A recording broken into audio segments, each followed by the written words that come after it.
But do I think that there could be, a phenomenon that people associate with the Bigfoot? Absolutely. Could Mm. it be a demon? Could it be an angel?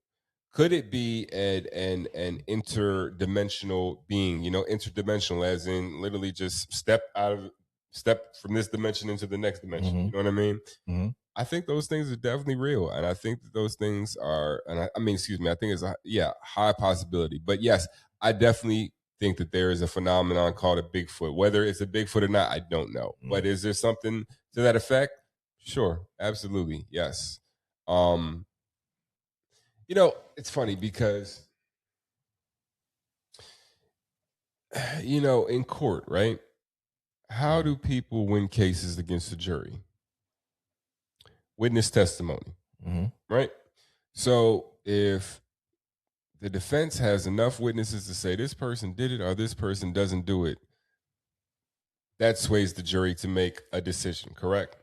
Mm-hmm. And you're found guilty or you're found non-guilty based off of witness testimony.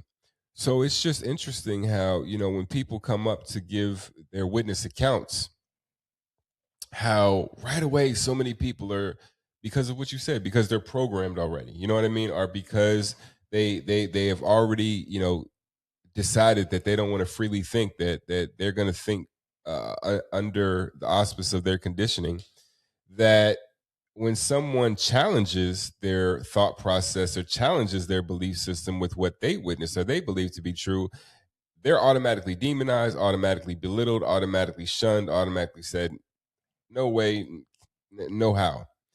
And I don't know that that's fair if someone really wants to get the correct amount of information. I think that you should take a look at what witnesses have to say and look at what they're presenting and then make a decision more so, oh, you know what? I don't need to hear all these other witnesses. I'd heard one and that doesn't go along my belief system, so I'm dismissing that. And I don't like to be that way, is what I'm trying to say. Mm-hmm. So that's why I absolutely believe that there is a phenomenon called Bigfoot. I'm sure there's a phenomenon. Big homie CC talks about his trip to Kenya, how the fishermen all tell you, and the local government says 6:00 p.m. off the beach. Mm-hmm. And he said, why 6:00 p.m. I got to be off the beach? And the fisherman is saying, because there's mermaids, in particular mermen, that come prey on humans and snatch people off the beach. You know what I mean? Mm-hmm. And even though this is considered mythological, this is considered folklore to many places, it's like, well, how did it come to be? And why do people still to this day acknowledge, you know what I mean, that folklore still exists, and acknowledge the fact that no, that may not be that's not folklore to us. That's real to us. It's folklore to you guys. Mm-hmm. You see what I'm saying? Mm-hmm. So I think it just depends on, the perspective that you're looking at it. But again, I like to keep an open mind. And what I mean by that is I'm open to different ways of thinking. I'm open to different ways of being shown information. I'm open to different ways of accepting or rejecting information.